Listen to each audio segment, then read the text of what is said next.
সৌরাগ্য গণ্য পুরুষ অষ্টকমে বলা হয়েছে যে আমার ভগবানকে ভালোবাসে ভগবান সেই ভক্তির সমস্ত কিছু হরণ করে নেই। ভগবান সেই ভক্তির সমস্ত কিছু হরণ করে নেই। ভগবান তাকে নানান দুঃখ কষ্ট, তার গৃহ বাড়ি, তার সমস্ত কিছু, তার সুখ আদি ভগবান সমস্ত কিছু কেড়ে নিবে। কেন? ভগবান সেই ভক্তকে পরীক্ষা করে দেখবেন, ওকে এত কষ্ট আমি দিচ্ছি, ওকে এত যন্ত্রণা আমি দিচ্ছি, আমি দেখব ও এত কষ্ট পাওয়ার পরও ওর কতটুক আমার প্রতি বিশ্বাস থাকে। আর যদি বিশ্বাসের টলমল হয়ে যায়, পূর্ণ বিশ্বাস যদি না থাকে, তাহলে ভগবানের কৃপা আমরা লাভ করতে পারবো না। এই জন্য ভগবান বলছেন, যে করে আমার আশ আমি করি তারে সর্বনাশ। এই বাণীটা আমরা হয়তো বা অনেকেরই মুখস্থ আমাদের আছে। এখন কথা হলো, এই যে মুখে বললাম যে করে আমার আশ আমি করি তারে সর্বনাশ, এই কথাটি কার মা? এটি কোনো সাধারণ মানুষের? যে করে আমার আশ আমি করি তারে, এই কথাটি কার মুখের বাণী? আমার ভগবানের মুখের বাণী। সবাই বলি, কার মুখের বাণী? ভগবানের মুখের বাণী। ভগবান বলছেন, যে আমাকে চাই, যে আমাকে লাভ করতে চাই, তাকে নানান ধরনের কষ্ট, নানান ধরনের আমি দুঃখ দিই। তো এই জায়গায় পদকর্তাগণ বললেন, প্রভু তোমাকে যে চাই, তোমাকে যে লাভ করতে চাই যে ভক্ত, তুমি তাকে কষ্ট কেন দাও? তুমি তাকে আঘাত কেন দাও? তুমি তো আঘাত দিলে সে তো তোমাকে ডাকবে না, তুমি আঘাত কেন দাও? ভগবান বললেন, যার আমার প্রতি পূর্ণ বিশ্বাস আছে, যার আমার প্রতি পূর্ণ, যারা আমার প্রতি পূর্ণ নিষ্ঠাপরায়ণ, সেই ভক্তকে আমি যতই কষ্ট দিই না কেন, তার এক বিন্দু পরিমাণও বিশ্বাসও আমার থেকে কমতি হয় না। বলছে, যে করে আমার আশ আমি করি তারে সর্বনাশ, তবু যদি সে না চারে আমার পাশ, আমি হই তার দাসের দাস। বলছেন, আমি তাকে কষ্ট দেই, আমি তাকে আঘাত দেই, আমি তাকে যন্ত্রণা দেই, আমি নানান ধরনের তাকে কষ্ট দিই। তারপরেও ভক্ত যদি বলে, গোবিন্দ তুমি যত কষ্টই আমাকে দাও না কেন, যতই আঘাত দাও না কেন গোবিন্দ, আমি তোমাকে চাই, তোমাকে বিনে জগতে আমি আর কিছু চাই না। আমি তোমাকে চাই, আমি যেন তোমাকে লাভ করতে পারি, হৃদয়ে একটা আকাঙ্ক্ষা, আমি যেন তোমাকে লাভ করতে পারি, হৃদয়ে শুধু এই আকাঙ্ক্ষা টাকা প্রয়োজন। গোবিন্দ আমি যেন তোমার চরণ লাভ করতে পারি, তোমার চরণে যেন আমার ভক্তি লাভ হয়, তোমার চরণে যেন আমার অহিতকী ভক্তি, শুদ্ধ ভক্তি যেন আমার লাভ হয়। এই বাসনা, এই কামনা যাদের হৃদয়ে আছে, গোবিন্দ বলছেন সেই ভক্তের আমি হয়ে যায় দাসের দাস, সেই ভক্তের হয়ে যায় দাসের দাস। এখন কথা হলো, এই যে আমাদের মধ্য থেকে বিশ্বাস চলে যায়, কেন চলে যায়? কারণ আমরা এখনো যথার্থ কোনো ভক্তের চরণ ধুলিতে এখনো আমরা অভিষিক্ত হতে পারি নাই, যথার্থ সাধু সঙ্গ এখনো আমার জীবনে লাভ হয়ে নাই, যার জন্য আমার বিশ্বাস টলমল হয়ে যায়, বিশ্বাস আমার গোবিন্দ চরণে স্থির হয়। এই জন্য বলছেন, সাধুর সঙ্গ করতে হয়। সাধুর সঙ্গ করতে করতে, সাধুর মুখ থেকে হরিকথা শ্রবণ করতে করতে সাধুর যে লোভ, গোবিন্দের প্রতি সাধুর যে লোভ, সেই লোভটা যেন আমার মধ্যেও চলে আসে।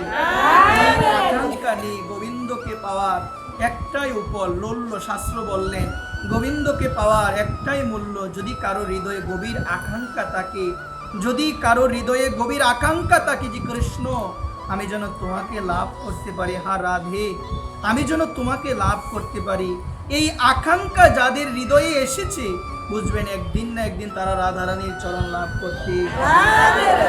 কিন্তু আজকে এই জায়গায় এসে যদি আমি আমার বিবেককে একটাবার বলি, যে আমার বিবেককে যদি আমি প্রশ্ন করি যে আমার হৃদয়ে যে কি কৃষ্ণকে পাওয়া ছাড়া আরো কোনো আশা আছে কি না, বা আমি যদি এখনো আমার বিবেককে প্রশ্ন করি যে আমার হৃদয়ে কি এখনো পর্যন্ত এই আশা কি জেগেছে যে আমি যেন কৃষ্ণকে লাভ করতে পারি, আমার হৃদয়ে কি এখনো কি এই আশা এসেছে যে আমি যেন রাধারানীর চরণ লাভ করতে পারি, যদি মনে হয় আশাটা জেগেছে, তাহলে বুঝতে হবে আস্তে আস্তে একদিন না একদিন সাধুগুরু বৈষ্ণবের কৃপাতে আমি ভগবানের চরণ পদ্ম লাভ করব।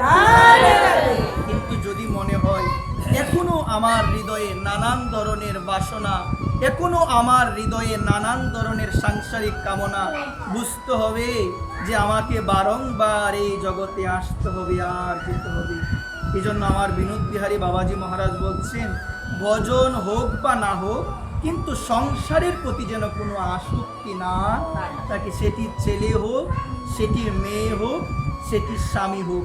বাবা বলছেন ভজন হোক বা না হোক, যদি সংসারের প্রতি, সংসারে কোনো মানুষের প্রতি, সংসারে কোনো বস্তুর প্রতি যদি বিন্দু পরিমাণও আমার হৃদয়ে কোনো আসক্তি থাকে, কামনা থাকে, কৃষ্ণ প্রাপ্তি তো দূরের কথা, কৃষ্ণ প্রাপ্তি তো দূরের কথা, বারংবার এই জগতে আমাকে আসতে হবে। এই জন্য মহাজন আমাদের জানালেন আসক্তি ভালো নয়, আসক্তি কখনো আমাদের মঙ্গল করতে পারে না।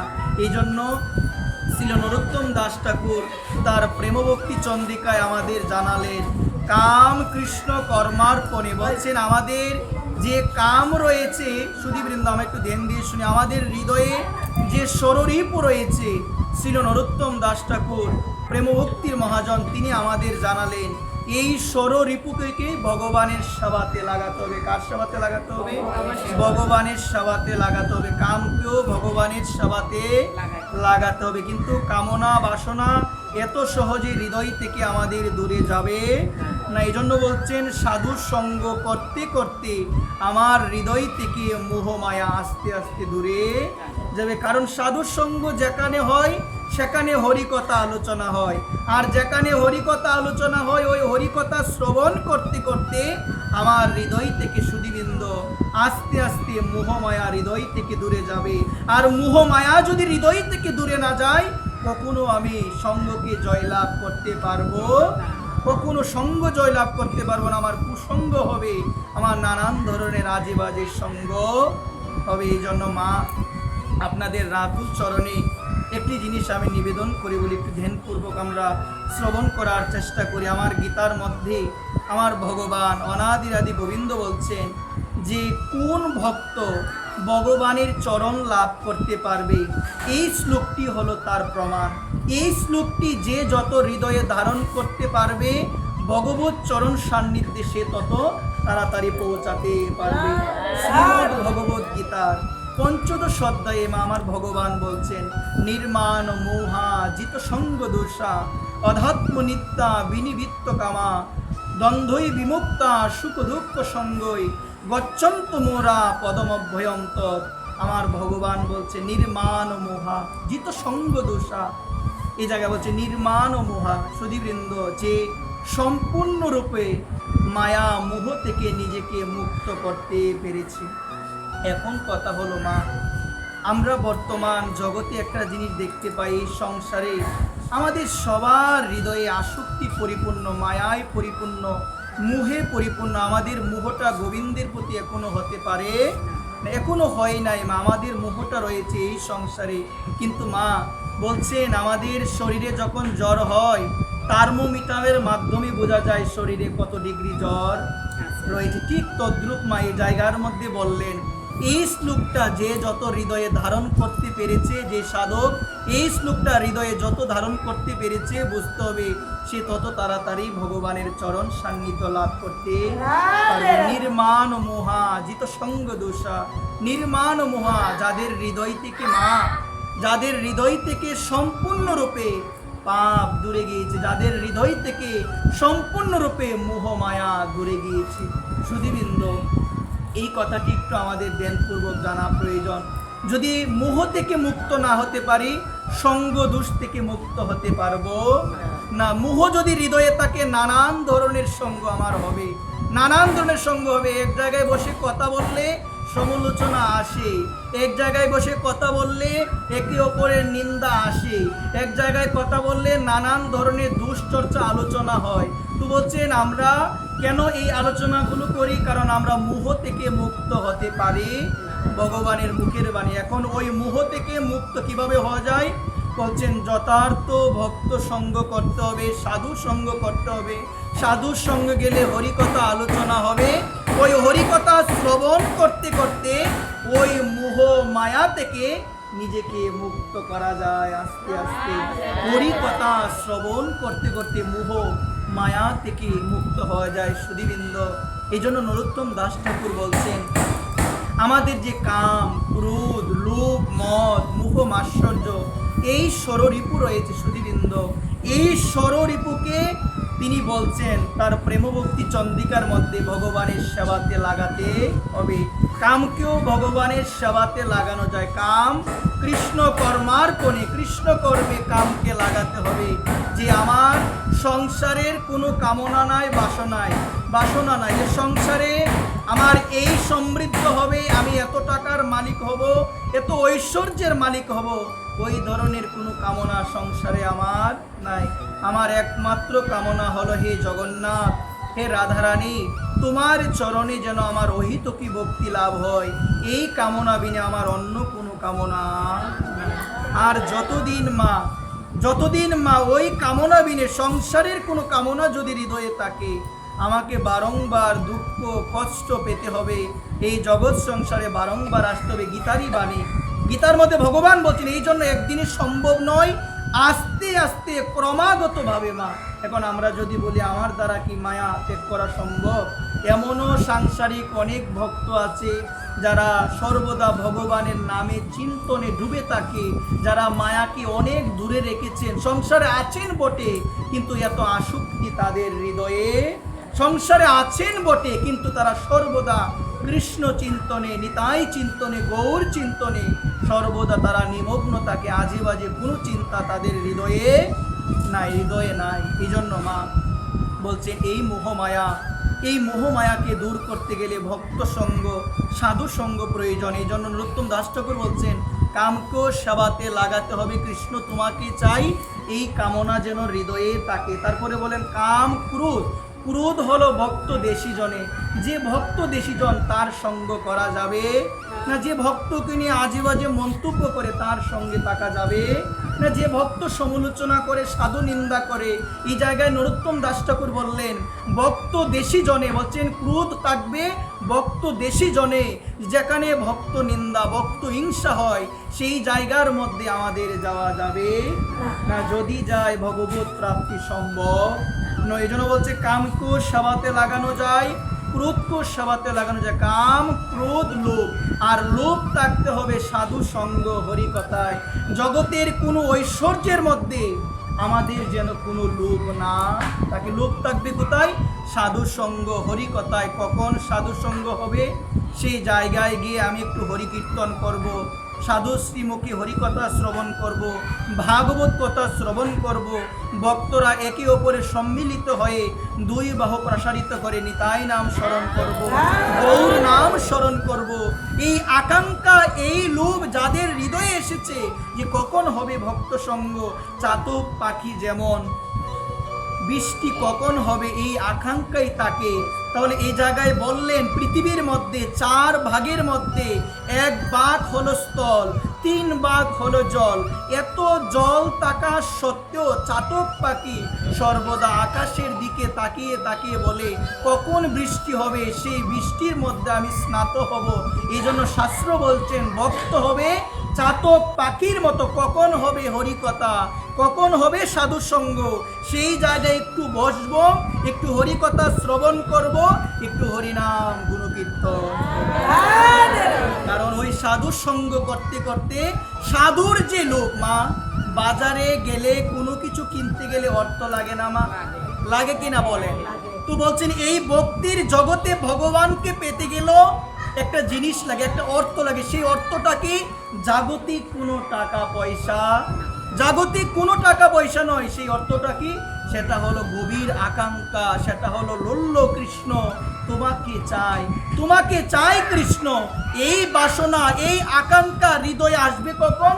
ওই সঙ্গটা করতে করতে করতে 1 বছর, 2 বছর, 5 বছর, আস্তে আস্তে ভক্ত সঙ্গ করতে করতে যদি কোনো দিন কোনো শুদ্ধ ভক্তের অঙ্গের স্পর্শ আমার শরীরে লাগে, যদি কোনো শুদ্ধ ভক্তের চরণদলিতে আমি অদম অভিষিক্ত হতে পারি, আমার হৃদয়ে এই পিপাসা জাগবে, কৃষ্ণ তোমার চরণে আমার ভক্তি কখন। আজকে এই প্রশ্ন আমার হৃদয়ে। মা মানব কুলে জন্ম নিলাম, ভগবান জনম দিয়ে পাঠালো, কিন্তু ভগবানের চরণে ভক্তি লাভ যেন হয় এই আকাঙ্ক্ষা হৃদয়ে আসে না কেন মা? ভগবান তোমাকে যেন লাভ করতে পারি, ভগবান তোমার চরণে যেন আমার শুদ্ধ ভক্তি লাভ হয়, এই আকাঙ্ক্ষাটা আমার আসে না কেন? তো মহাজন জানালেন আকাঙ্ক্ষা আসে না কেন জানো? এর কারণ হলো এখনো পর্যন্ত কোনো মহতের সঙ্গে আমার ভাগ্য জুটল না। কোনো মহতের সঙ্গ, কোনো মহতের চরণধুলি, এখনো সেই চরণধুলি আমি আমার নিজের শিরে ধারণ করতে পারি নাই, এখনো কোনো শুদ্ধ ভক্তির কৃপা লাভ হয় নাই। এই জন্য ভজন করি ঠিক আছে, কিন্তু হৃদয়ে নানান ধরনের কামনা বাসনাও আছে, নানান ধরনের বাসনাও আছে, এবং নানান ধরনের লোভ মদ মোহ মাশ্চর্য হৃদয়ে আছে। কিন্তু তিলক দিয়েছি, কণ্ঠিমালা দিয়েছি। শাস্ত্র জানালেন মহৎ কৃপা বিনে কোনো কর্মই ভক্তি নয়, কৃষ্ণ ভক্তি দূরে রহে সংসার না যায় কয়। এই জন্য বলছেন ঘরে বসে থাকতে পারি, কিন্তু ঘরে বসে থাকলেই যে ভগবানকে পেয়ে যাবো এত সহজ? ভগবানকে পেতে গেলে ভক্ত সঙ্গ প্রয়োজন। কারণ শাস্ত্র আমাদের শোনালেন মহতের কৃপা বিনে, সাধুর কৃপা বিনে ভগবানকে কখনো পাওয়া যায়, কখনো পাওয়া যায় না। এই জন্য ভগবান বলছেন যে আমার ভক্তকে আরাধনা করে, যে আমার ভক্তকে ভালোবাসে, আমিও আমার সেই ভক্তকে অনেক ভালোবাসি। এই জন্য আদি পুরাণে বলছে যে মে ভক্ত জনা পার্থ নমে ভক্তাশ্চ তে জনা মদ ভক্তনাং চজে ভক্তাস্তে মে ভক্ত তমমতা। বলছেন হে অর্জুন, যে আমার ভক্ত প্রকৃতপক্ষে সে আমার ভক্ত নয়, কিন্তু যে আমার ভক্তির ভক্ত সেই হলো আমার প্রকৃত ভক্ত। এই জন্য ভক্ত চরণে নিজেকে সমর্পণ করে রাখতে হয়, ভক্ত চরণে আশ্রয় নিয়ে থাকতে হয়। সুধীবৃন্দ, আপনাদের আতুল চরণে এই নিবেদন। এই জন্য বলছে লোভ থাকবে সাধুর সঙ্গ হরিকথায়, হরিকথা শ্রবণ করতে করতে মনে একটাই কামনা, সাধুর হৃদয়ে গোবিন্দকে পাওয়ার যে লোভ, হে গোবিন্দ সেই লোভটা যেন আমার হৃদয়েও জাগে, সেই লোভটা যেন আমার হৃদয়ে আসে, যে আমি যেন রাধারানীকে লাভ করতে পারি, আমিও যেন আমার নিতাই চাঁদকে লাভ করতে পারি। বলছেন কামকেও ভগবানের সেবাতে লাগানো যায়, ক্রোধকেও ভগবানের সেবাতে লাগানো যায়। কে লাগিয়েছিল? হনুমান। হনুমানের লেজে যখন আগুন লাগিয়ে দিয়েছিল মা, তো হনুমান, সুধীবৃন্দ আপনারা লক্ষ্য করে দেখবেন রামায়ণে হনুমান কিন্তু সমস্ত লঙ্কাকে পুড়িয়ে দিয়েছিল। এখানে একটা সার কথা মনে পড়েছে বলি, বলছেন যে হৃদয়ে আমার ভগবানকে স্থান দেওয়া হয়েছে, যে হৃদয়ে ভগবানের নামকে আশ্রয় করা হয়েছে, যে হৃদয়ে গোবিন্দের চরণকে আঁকড়ে ধরা হয়েছে, বলছে সেই হৃদয় কখনো কেউ জ্বালাতে পারবে না, কখনো কেউ জ্বালাতে পারবে না। কেমন? এর উদাহরণ হলো হনুমান সমগ্র লঙ্কা জ্বালিয়ে দিয়েছিল, কিন্তু একটা জায়গা জ্বালাতে পারে নাই, সেটা হলো বিভীষণের আশ্রম, বিভীষণের ঘর। কেন পারে নাই? কারণ বিভীষণের সমগ্র ঘরের মধ্যে রাম নামে অঙ্কিত ছিল। বিভীষণ তার বদনের মধ্যে সর্বদা রাম নাম করতেন, বিভীষণ তার হৃদয়ের মধ্যে সর্বদা রাম নাম করতেন। বিভীষণের হৃদয়ের মধ্যে, তার ঘরের মধ্যে, সমস্ত ঘরের প্রত্যেকটি জায়গার মধ্যে শ্রীরাম শ্রীরাম লেখা ছিল। এই জন্য শাস্ত্র সিদ্ধান্ত দিলেন যে হৃদয়ে ভগবানকে স্থান আমরা দিতে পেরেছি, যে হৃদয়ে ভগবানের নাম থাকে, সেই হৃদয় জগতের কেউ জ্বালাতেও পারবে না, পোড়াতেও পারবে না। যেমন হনুমান সমগ্র লঙ্কা জ্বালিয়ে দিয়েছিল, কিন্তু বিভীষণের ঘরকে জ্বালাতে পারে না একবার। এখানে সিদ্ধান্ত দিল যে হৃদয়ে আমরা ভগবানকে স্থান দিতে পেরেছি, যে হৃদয়ে সর্বদা কৃষ্ণ নামের স্ফুরণ হয়, যে হৃদয়ে সর্বদা কৃষ্ণ নামের চিন্তা হয়, শুধু মুখে নয়, যে হৃদয়ে হয় চিন্তা, যে হৃদয়ে সর্বদা অনুভব হয়, সেই হৃদয়কে সংসারের কেউ জ্বালাতে পারবে না, পোড়াতে পারবে কেউ পারবে না। এই জন্য আপনাদের শ্রী আতুল চরণে আমি নিবেদন করে বলছি, ক্রোধকেও ভগবানের সেবাতে লাগানো যায়। আপনার সামনে যদি কেউ ভক্ত নিন্দা করে, আপনি শুনবেন? আওয়াজ নাই, শুনবেন কি? আমরা বলি যে আমার কাছে করেছে, আমি শুনেছি, কিন্তু আমি কিছু বলি নাই। বলছে সমান অপরাধী। নিন্দা যে শুনবে ভক্তের নামে সমান অপরাধী। আর এইদিকে নরোত্তম দাস ঠাকুর তার প্রেমভক্তি চন্দ্রিকায় বলছেন ক্রোধকে ব্যবহার করতে হবে সেই জায়গায় ভক্ত দেশি জনে, যে ভক্ত নিন্দা করে, যে ভক্ত হিংসা করে, যদি পারো যদি পারো কি করো, প্রতিবাদ করো, আর যদি না পারো সেই সঙ্গ ত্যাগ করে তুমি তোমার ঘরে চলে আসো।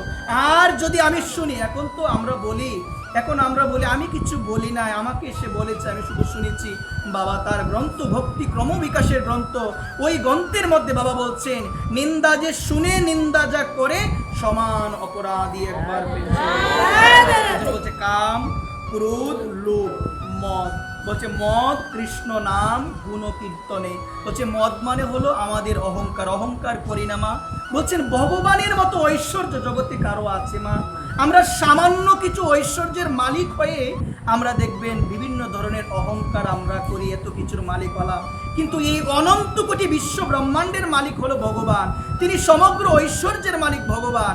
তাহলে সেই ভগবান যদি সমস্ত কিছুর মালিক হয়, আমি তো সামান্য কিছু কিঞ্চিত মাত্র কিছু জিনিসের মালিক হয়ে আমি মদে মদান্বিত হয়ে গৌরবে গৌরবান্বিত হয়ে আমার পা যেমন মাটিতে আর পরে এমন ভাব আমার হৃদয়ে চলে আসে। তো বলছে মদ কৃষ্ণ নাম গুণকীর্তনে, যে ভগবান সমগ্র ঐশ্বর্যের মালিক, তার গুণগান করা উচিত। তিনি সমগ্র ঐশ্বর্যের মালিক, তিনি সমগ্র সম্পদের মালিক, তিনি সমগ্র বীর্যের মালিক, তিনি সমগ্র জ্ঞানের মালিক, তিনি শ্রীয়ের মালিক। ঐশ্বর্য, বীর্য, শ্রী, যশ, জ্ঞান, বৈরাগ্য সমস্ত কিছু যার মধ্যে পূর্ণরূপে আছে, তিনি হলো আমার ভগবান। এই ভগবানের মদ কৃষ্ণ নাম গুণকীর্তনে। বলছেন এই মদ কি সাবাতে, মদ মানে কি গো মা? নিজের অহংকার, নিজের গর্ব, সেটাকেও সাবাতে লাগাতে হবে কৃষ্ণ নাম গুণকীর্তন করার মাধ্যমে। কি করতে হবে সবাই বলো? কৃষ্ণ নাম গুণকীর্তন করার মাধ্যমে কি করতে হবে বলো?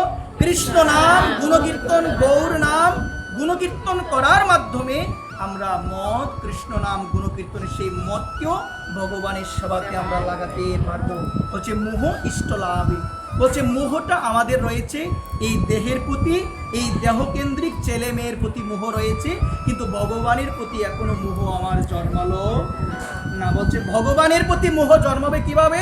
ওই সাধু সঙ্গ করতে করতে, হরিকথা শ্রবণ করতে করতে হৃদয়ে মোহ জন্মাবে ভগবানের প্রতি, আর সংসার থেকে সমস্ত মোহ আমার দূরে যাবে। তো এই জায়গায় বলছে নির্মাণ মোহা জিত সঙ্গ দোষা। যখন হৃদয় থেকে ভগবানের কৃপাতে, সাধুগুরু বৈষ্ণবের কৃপাতে যখন হৃদয় থেকে সমস্ত মোহ দূরে চলে যাবে, তখনই আমি সঙ্গকে জয় করতে পারবো। আজে বাজে সঙ্গেতে আর যাব? এই জগতে সঙ্গতে আমরা যাই যে আমাকে ভালোবাসে, যে আমাকে সম্মান দেয়, আমাকে প্রশংসা করে, সেই জায়গায় যাই না আমরা মা? বিভিন্ন, আমি এখন অসুস্থ যদি হই, কেউ আমার সেবা করবে, আমাকে সেবা শুশ্রূষা করে ভালো করে তুলবে, স্বাভাবিকভাবে আমার মনটা তার দিকে যাবে কিনা? যাবে কিনা আমার মনটা? তো এই জায়গায় একটি ঊর্ধ্বস্তরের কথা যদিও, তারপরে বলছে নির্মাণ মোহা জিত সঙ্গ দোষা।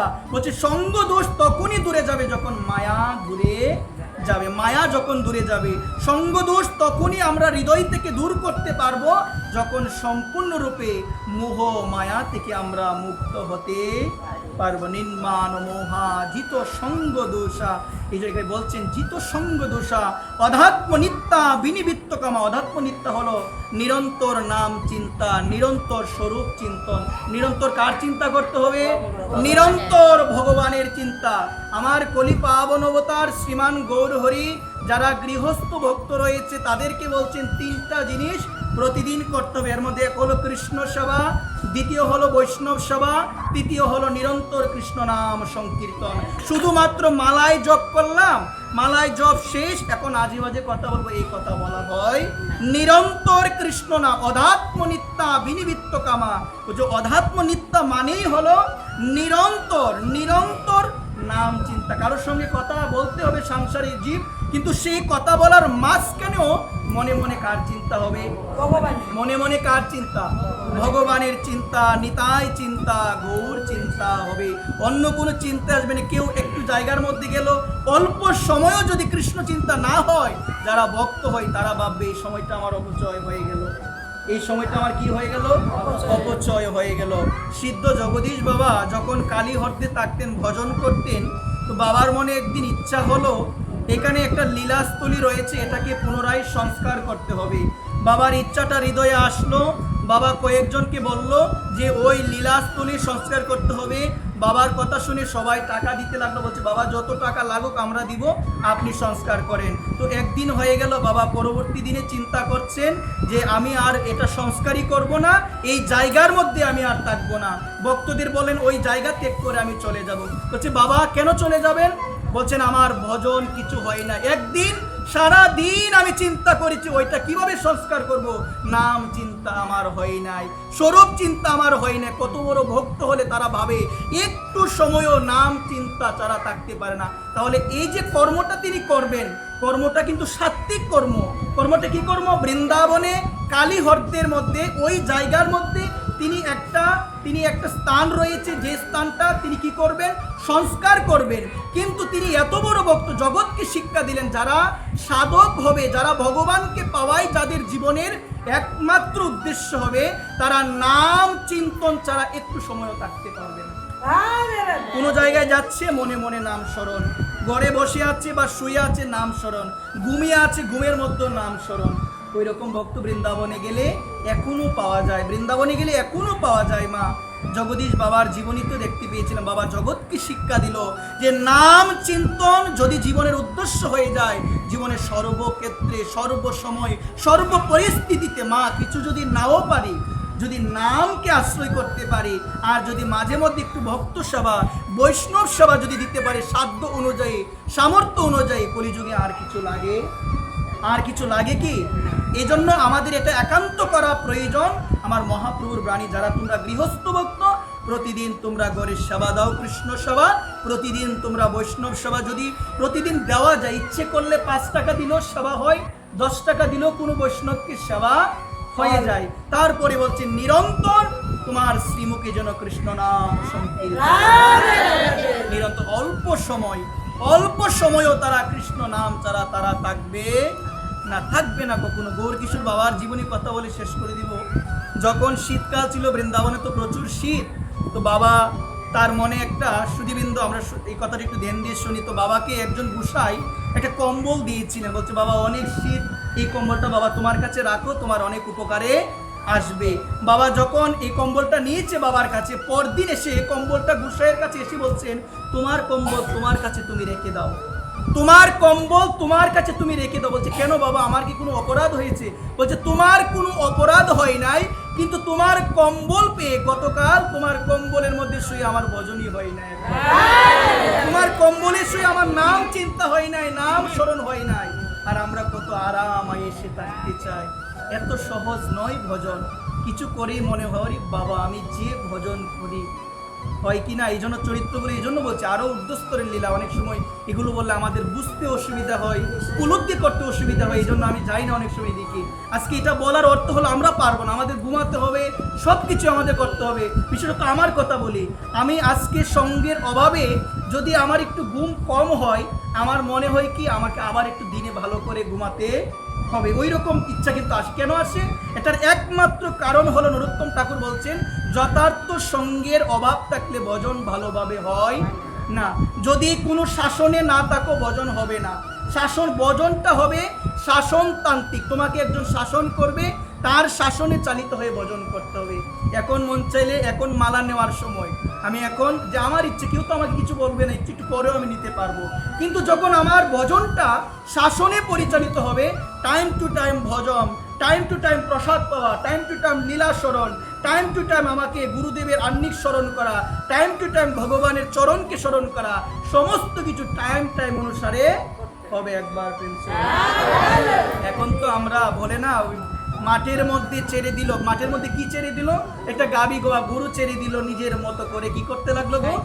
ঘাস খেতে লাগলো। কিন্তু যখন এটাকে বেঁধে রাখা হবে, সে কিন্তু একজনের অধীনে থাকবে। তেমন আমাদের মনটাকেও একজনের অধীনে বেঁধে রাখতে হবে, তিনি যেভাবে বলবেন সেভাবেই চলতে হবে, অন্যথায় মনে হবে ভজন, কিন্তু ভজন হবে না ভজন। আরেকজন বাবাজি, তার অনেক শীত লেগেছিল, বৃন্দাবনে তো অনেক শীত, তো যখনই শীতের চিন্তা মনে আসলো, তিনি একটা কুণ্ড ছিল যেখানের যে কুণ্ডের নাম হলো গোবিন্দ কুণ্ড, সেখানের জল অনেক ঠান্ডা, বাবার মনে চিন্তা আসলো অনেক শীত, যদি একটা পোশাক ভালোভাবে পরিধান করতে পারতাম। তৎপরে অনুশোচনা আসলো, অনুশোচনা আসার পরে গোবিন্দ কুণ্ডের জলে ডুব দিয়ে বলল, মন তুমি শীতের পোশাক এখন পরেছো একবার। তাদের মন আর আমাদের মন কেমন? তাদের মন, তারাই তো ভগবানকে পাবে। এই জন্য বলছে নির্মাণ মোহা জিত সঙ্গ দোষা অধ্যাত্ম নিত্যা বিনিবৃত্ত কামা। থার্মোমিটার লাগালে যেমন বোঝা যায় জ্বর কত আছে, এই শ্লোকটা যার জীবনে যত ধারণ করতে পেরেছে বুঝবেন সেই আমার ভগবানকে লাভ করতে পারবে।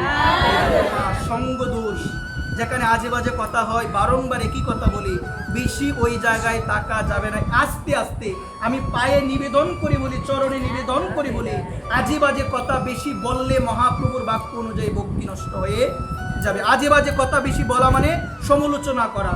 এই জায়গায় বলছে আজে বাজে কথা বলা মানে জিত সঙ্গ দোষা।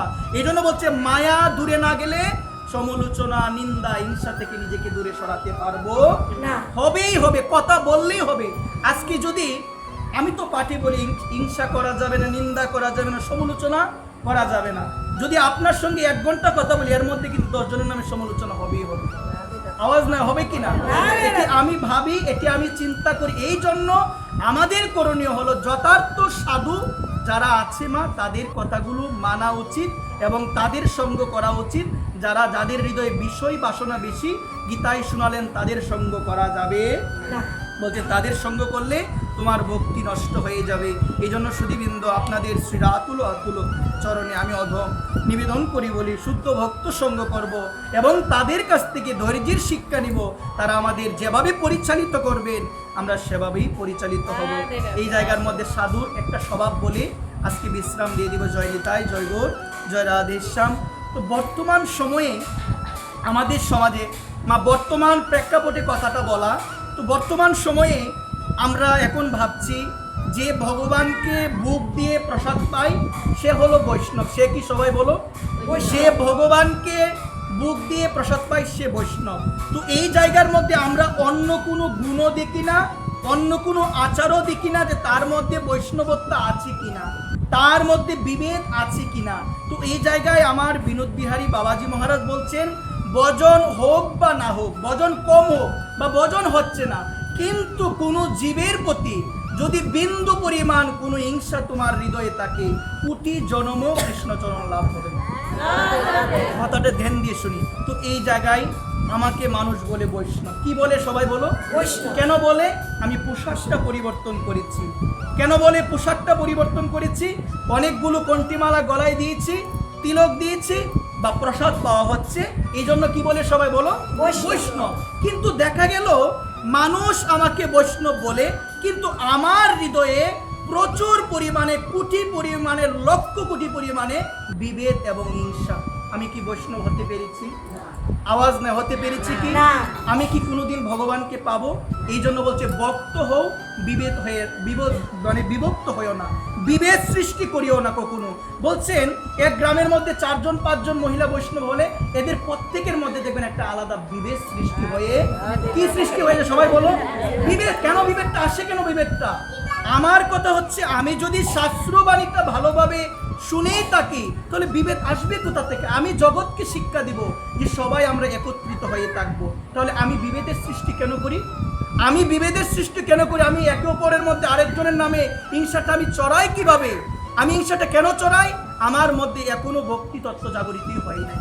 আপনার কষ্ট লাগতে পারে, কিন্তু শাস্ত্রের বাণী ভক্তি তত্ত্ব জাগরিতই হয় নাই। আমি মাঝে মধ্যে দেখি আমাকে বৈষ্ণব বলে, আমিও নিন্দা করি। আমাকে বৈষ্ণব বলে, আমি আরেকজনের নামে দোষ দেখি। আমি একজনের কাছে গেলেই সেও আমার অন্য আরেকজন বৈষ্ণবের নামে দোষ শুরু করে দেয়। তাহলে এটা কি আমার বৈষ্ণবত্ব এখন এসেছে আমার হৃদয়ে? এই জন্যই তো বলছেন বৈষ্ণব হওয়া এত সহজ। মহাপ্রভুর মুখের বাণী, বৈষ্ণব হইতে মনে বড় ছিল সার, ত্রিনাদপি শ্লোকিতে পড়ে গেল। হতেই পারলাম না বৈষ্ণব। এই শ্লোকের যথার্থ ব্যবহারই আমার জীবনে হয় নাই, আমার স্বভাবে হয় নাই। একটা কথা বললে আমি কি করি গো মা? রেগে একদম ফায়ার হয়ে যায়, সহ্য করতে পারি না। কেন আমাকে সেই কথাটা বলবে? কিন্তু এই জায়গায় এই কথাটি বলে শেষ করব। সাধুর স্বভাব